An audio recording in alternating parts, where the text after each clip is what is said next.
help us grow, please give us a big thumbs up, share this video with your network, and hit that subscribe button right now. Distinguished guests, at this juncture, to proceed to my most important assignment of the day, which is to introduce our guest of honor. Our guest of honor, ladies and gentlemen, provides strategic oversight of the government's economic ministries, ensuring that initiatives and programs under the National Development Strategy 2 are effectively implemented. His presence here today underscores the importance he attaches to advancing Zimbabwe's economic development agenda. It is under his guidance and stewardship that we have seen government respond decisively to obstacles confronting business and impairing our ability to grow the economy. Our guest of honor has demonstrated remarkable pragmatism, leading from the front.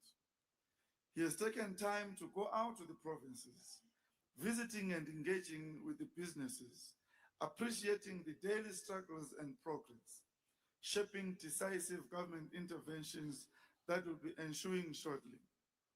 He is passionate about the real economic empowerment of our people, the creation of opportunities for inclusive growth. As the Economic Cluster Ministries, his leadership has ushered in strong collaborations under a whole-of-government approach.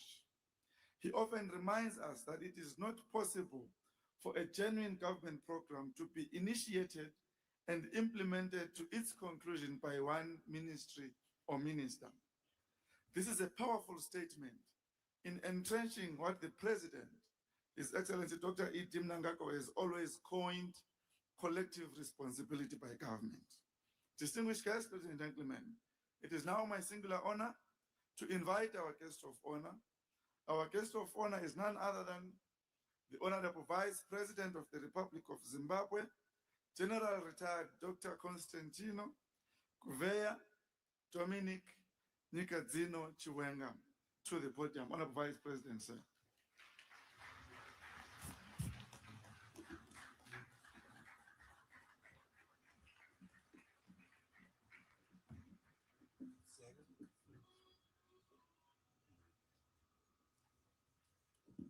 Pray, be seated.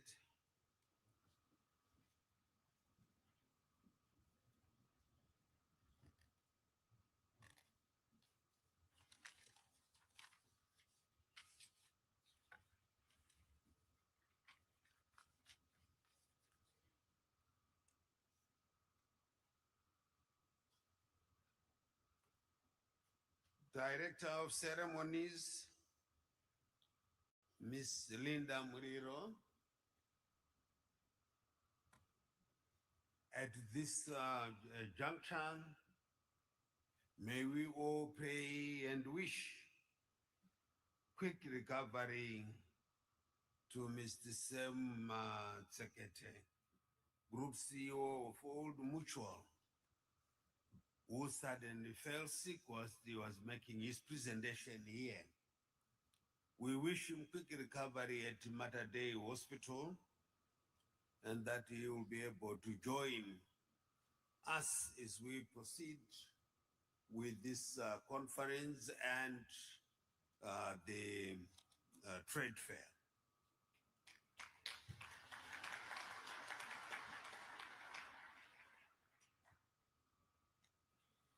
Minister of State for Provincial Affairs and Devolution, Bulawayo Metropolitan Province, Honorable Judith Ngube, and other ministers for provincial affairs and devolution here present. Minister Judith is being represented by Permanent Secretary Mr. Paul Noni. Minister of Industry and Commerce, Honorable Mangaliso Ndobu. Minister of Finance and Economic Development and Investment Promotion, Honorable Professor Mturi Ngube, and other cabinet ministers here present. Deputy Minister of Industry and Commerce, Honorable Raj Modi and other deputy ministers here present. Honorable members of parliament here present.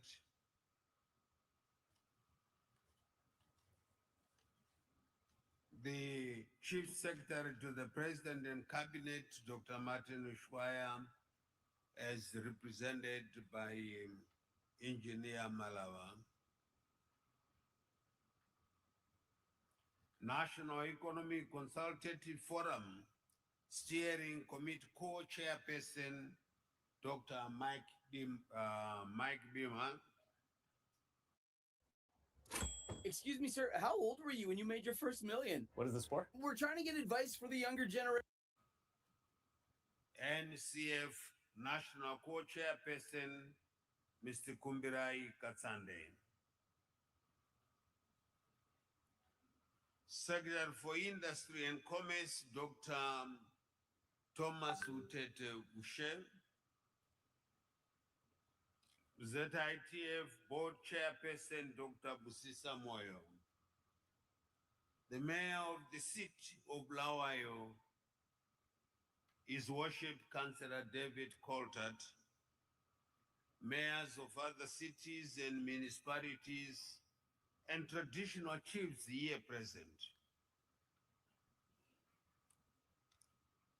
Acting Executive Secretary for NCF, Mr. Mchize Muzite.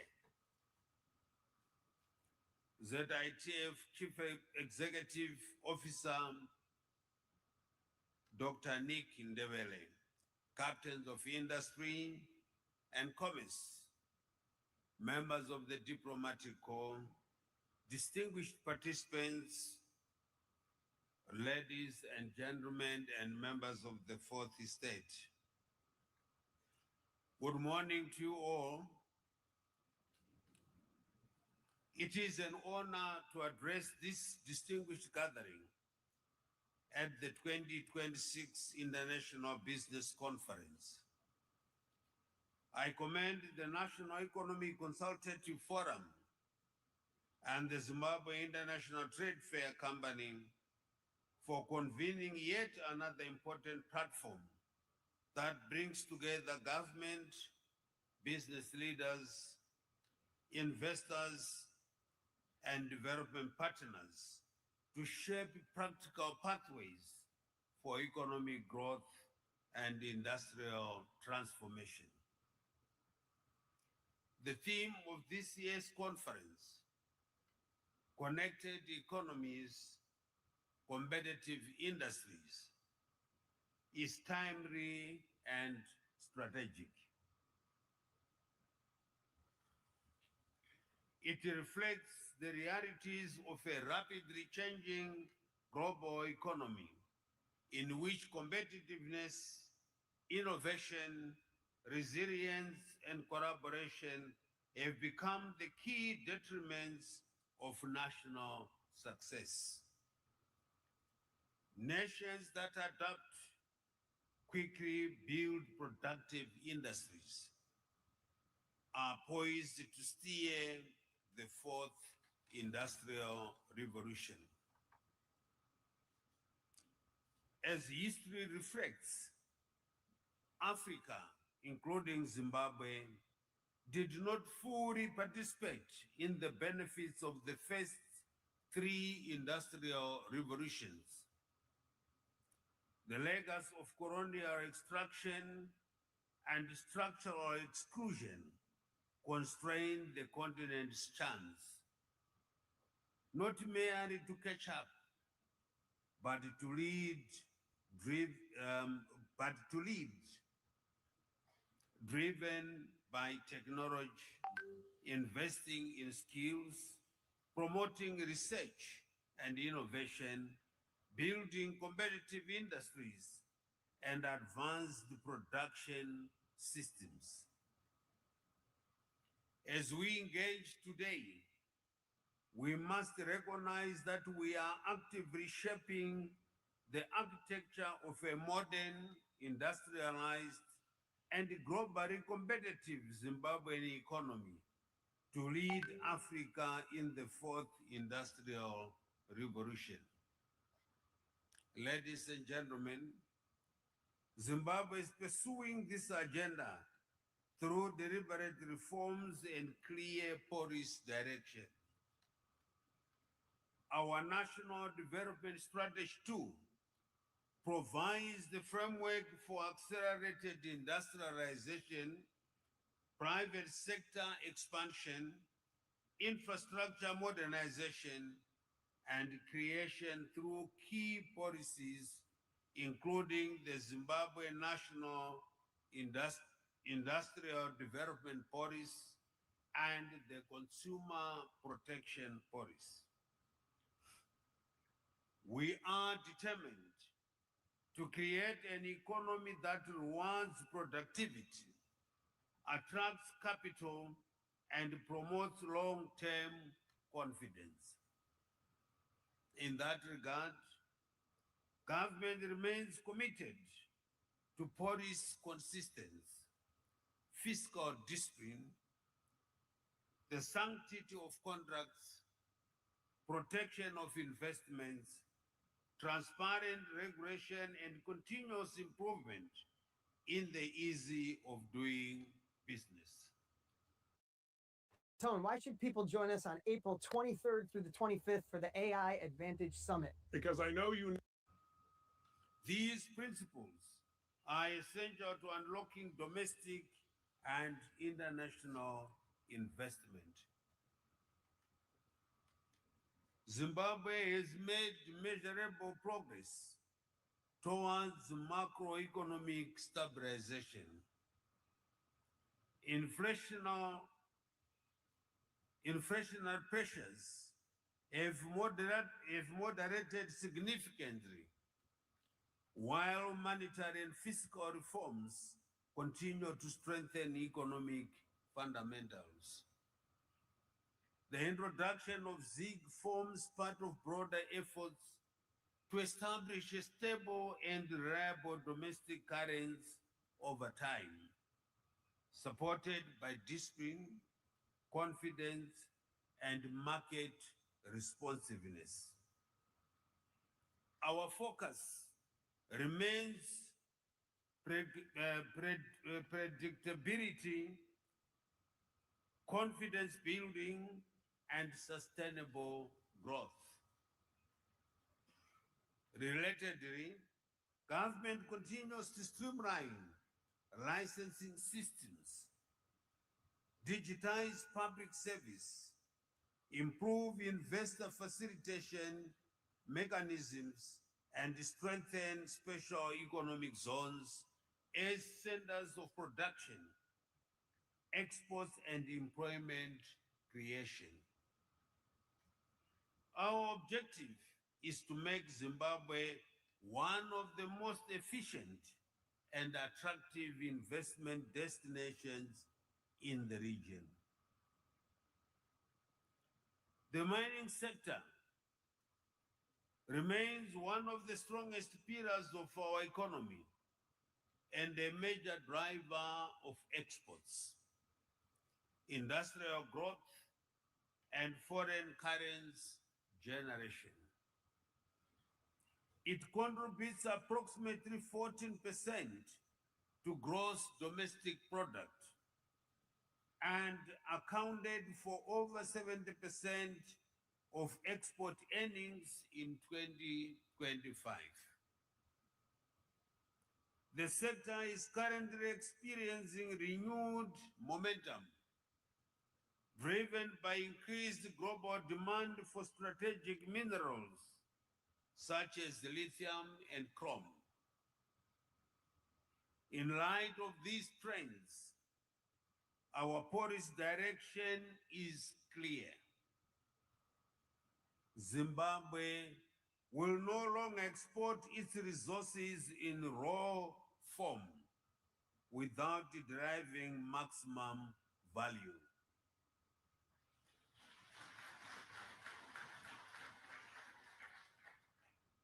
The era of exporting raw resources without meaningful domestic benefit must give way to a new phase of in-country value addition, beneficiation, industrialization, and manufacturing. We therefore welcome investment into mineral processing plants, refining capacity, engineering services, equipment manufacturing, logistics, and downstream industries linked to mining value chains.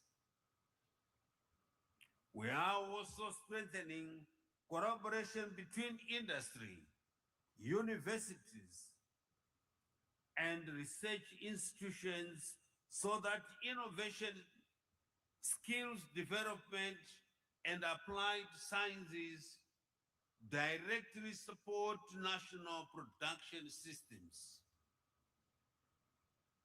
In that regard,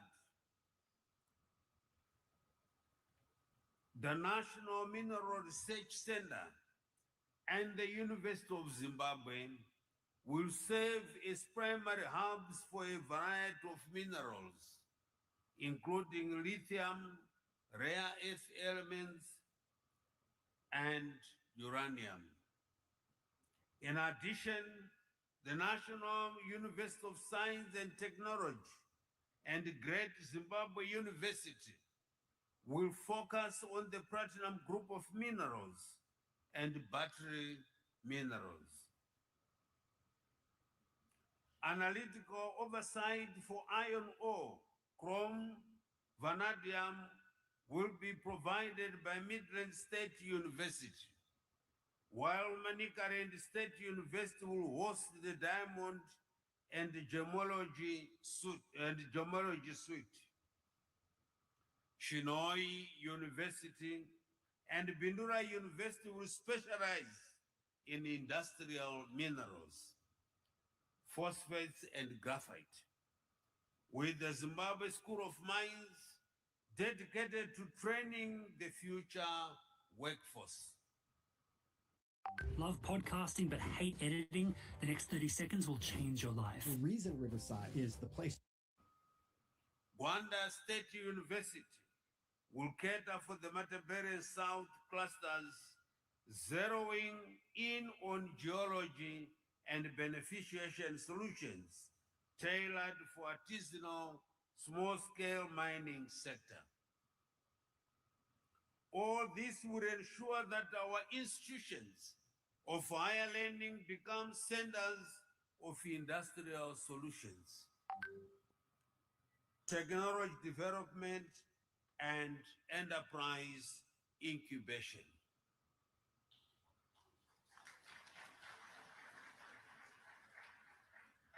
Distinguished delegates, agriculture remains central to livelihoods and food security, exports, and agro-industrial development. Recent seasons have demonstrated the resilience and potential of our agricultural sector, supported by improved productivity, irrigation expansion, mechanization, and targeted policy interventions. Yet our greatest opportunity lies beyond primary production. It lies in agro-processing, packaging, storage, logistics, and export market development. Tobacco, cotton, wheat, maize, horticulture, livestock, citrus, coffee, tea, and oil seeds all present strong commercial prospects when linked to manufacturing and value addition.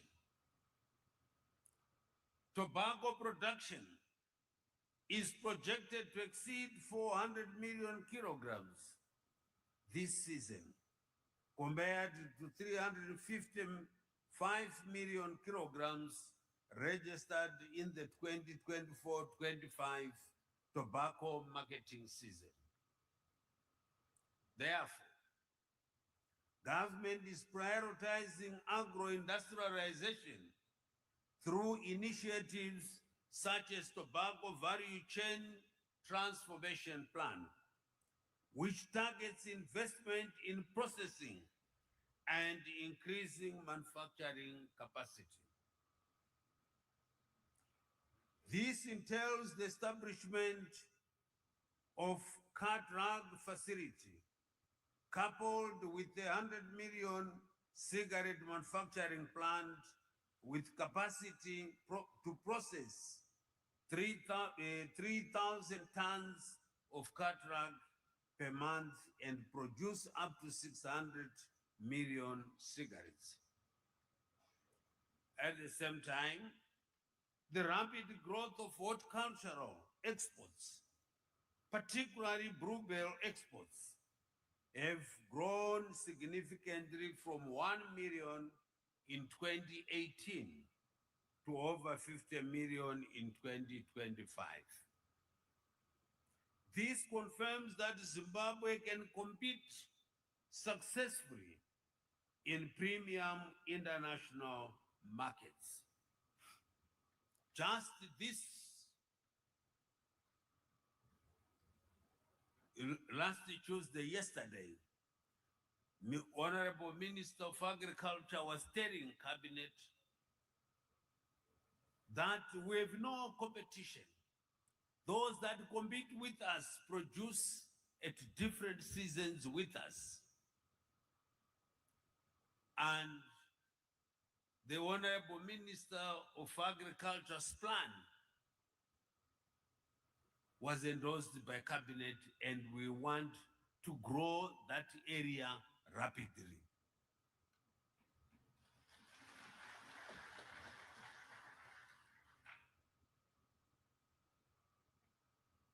We therefore invite greater investment into cold chain systems, contract farming, food processing, fertilizer production, seed development, and agricultural finance platforms.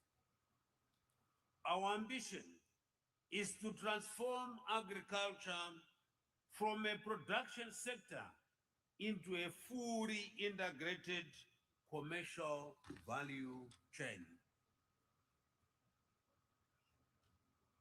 No economy can industrialize without modern infrastructure.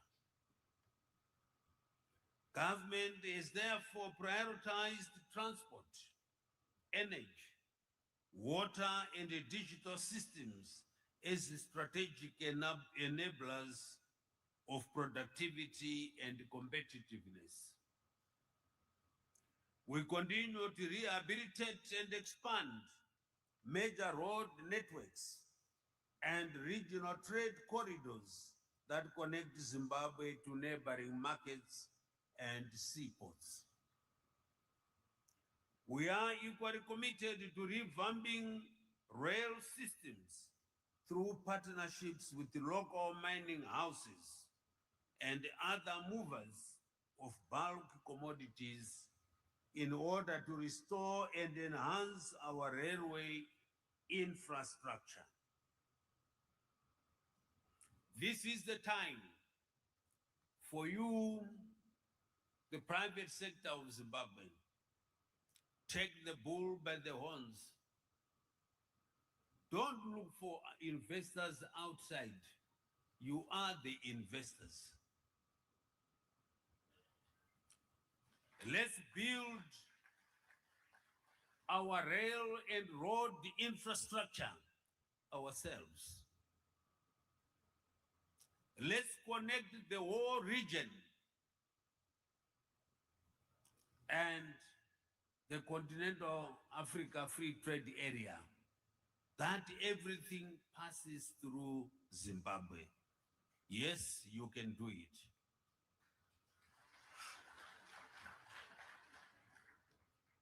The earmarked railway lines are Victoria Falls Buluwayo, Buluwayo Dabuka, Dabuka Rutenga Bad Bridge, and Chirezi Mvuma Dabuka.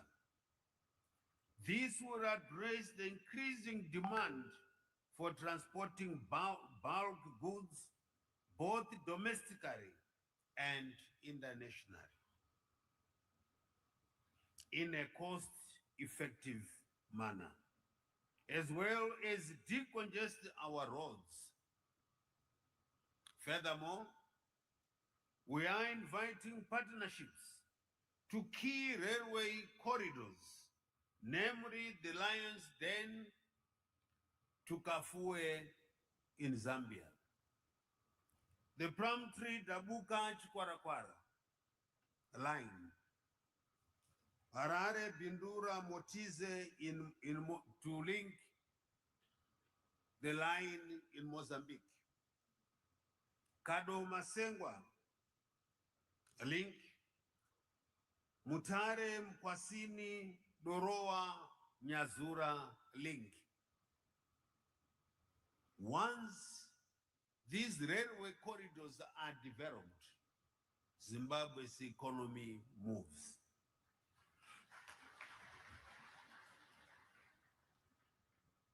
On water infrastructure, dam construction, irrigation expansion, and water security management projects remain central to long-term agricultural and industrial growth.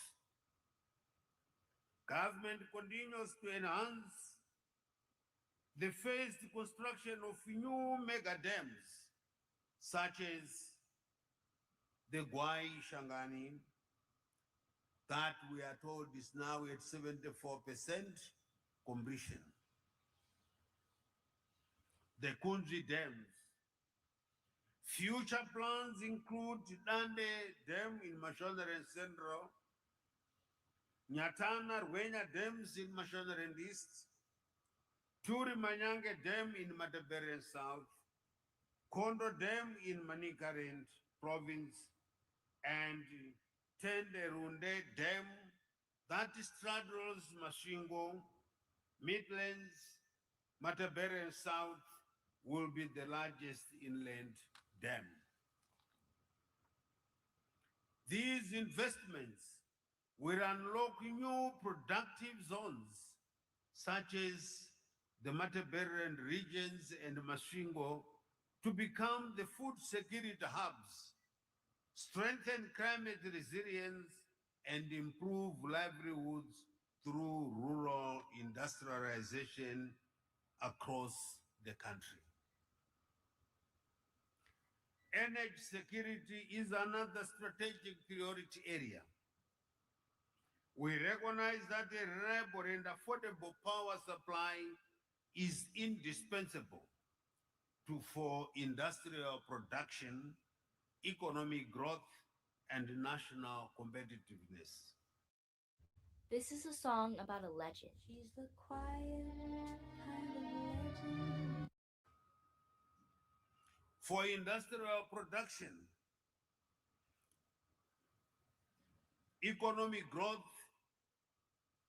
and national competitiveness, Zimbabwe is therefore accelerating investment in generation capacity, transmission infrastructure, and renewable energy under the National Energy Compact.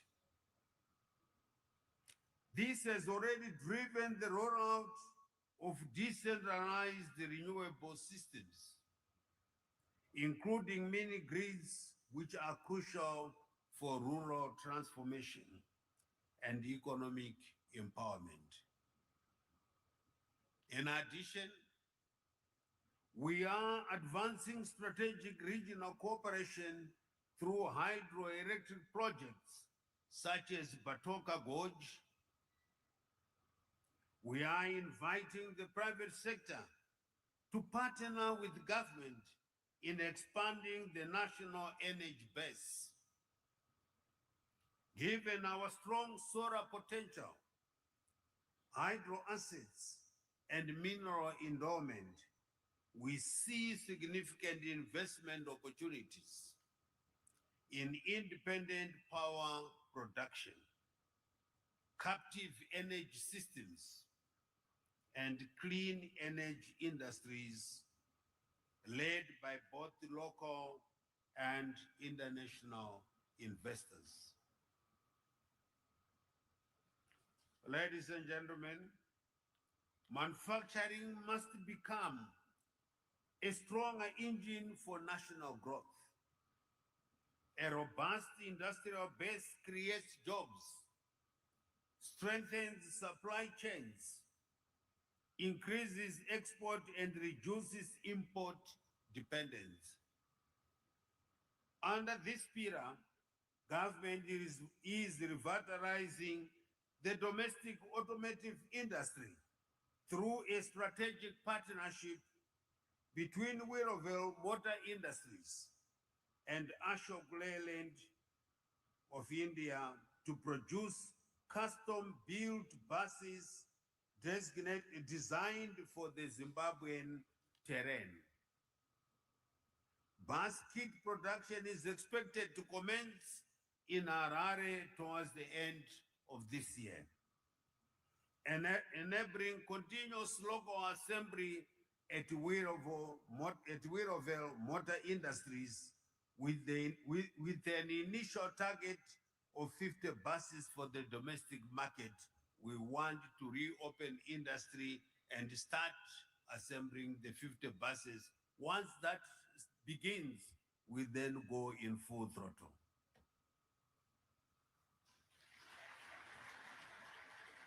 Beyond this initiative, Zimbabwe presents significant opportunities in food processing, pharmaceuticals, steel, fertilizers, packaging, textiles, building materials, vehicle assembly, and consumer goods production. We invite investors to partner with the local enterprises in retooling factories, modernizing production systems, improving standards, and expanding export capacity. Our vision is to build competitive industries that serve both the domestic market and the wider African continent. It's of no use to run a manufacturing entity or an industry with 20th century technology. We will not achieve anything. We need to retool so we can become competitive. The digital economy also presents immense opportunity. Zimbabwe has a literate, youthful, and innovative population capable of driving technology-enabled growth. Building on this strong human capital base, Zimbabwe government is advancing a comprehensive 2026-2030 National Artificial Intelligence Strategy. Only Sky brings all this together for £24 a month. The more you practice chair Tai Chi, the better you'll look and feel. Starts Monday, April 20th. Anchored on innovation, productivity, inclusion, ethical governance, and skills development. Through this strategy, alongside our broader digital transformation agenda, we seek strategic partnerships in software development, fintech, business process outsourcing, data services, and cyber security, smart agriculture, e-commerce, digital public infrastructure, and innovation hubs. Our objective is to position Zimbabwe as a competitive regional digital services and technology destination, while ensuring that innovation translates into jobs, enterprise growth, and improved public service delivery. Tourism remains another high potential sector. Zimbabwe is blessed with world-class attractions, rich culture, wildlife heritage, and warm hospitality. We are positioning our country as a leading destination for leisure travel, meetings, incentives, conferences, and exhibitions. We do not take it lightly that Zimbabwe was recognized by Forbes magazine as the best destination for 2025. And that the Minister of Tourism and Hospitality Industry, Honorable Barbara Rosie, was named the Tourism Minister of the Year Africa in Berlin, Germany this year.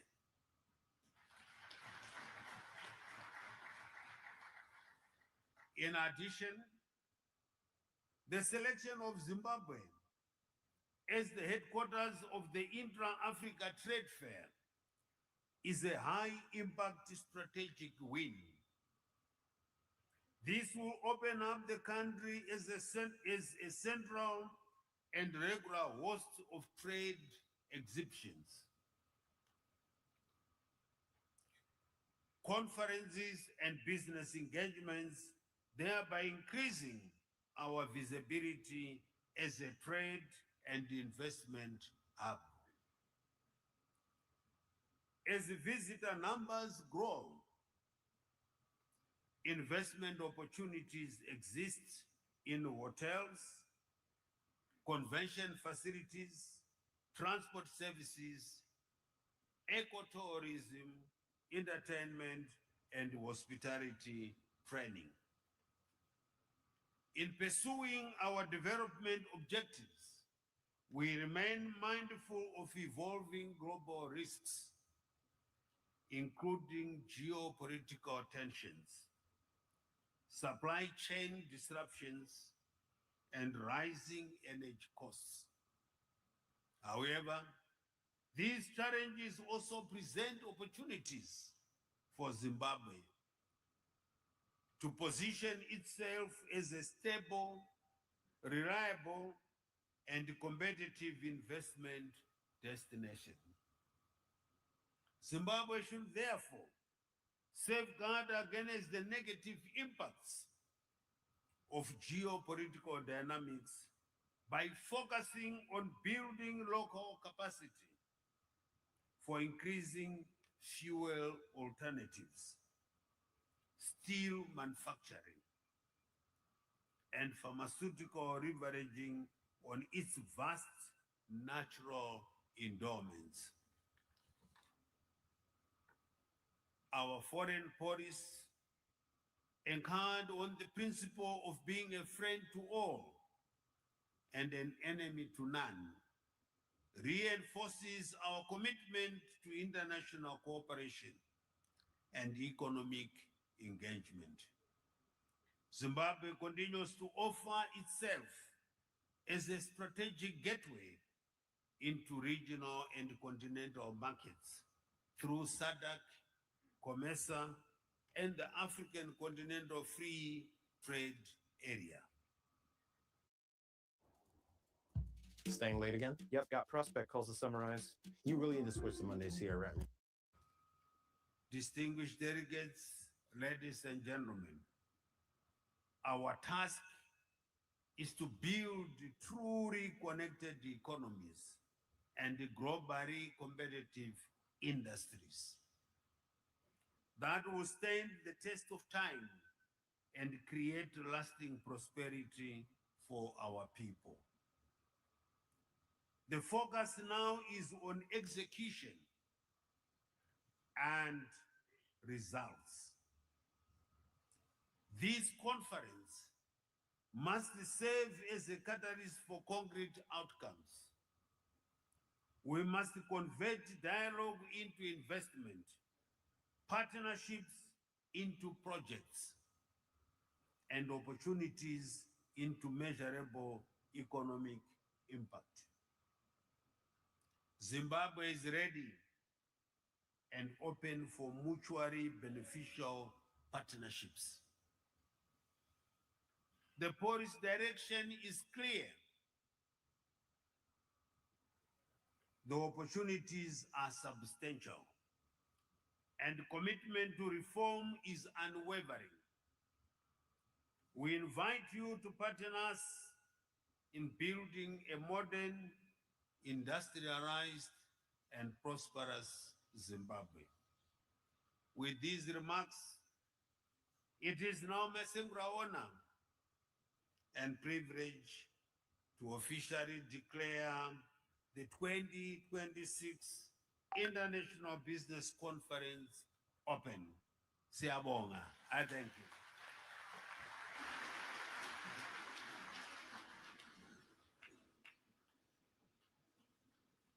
To help us grow, please give us a big thumbs up, share this video with your network, and hit that subscribe button right now.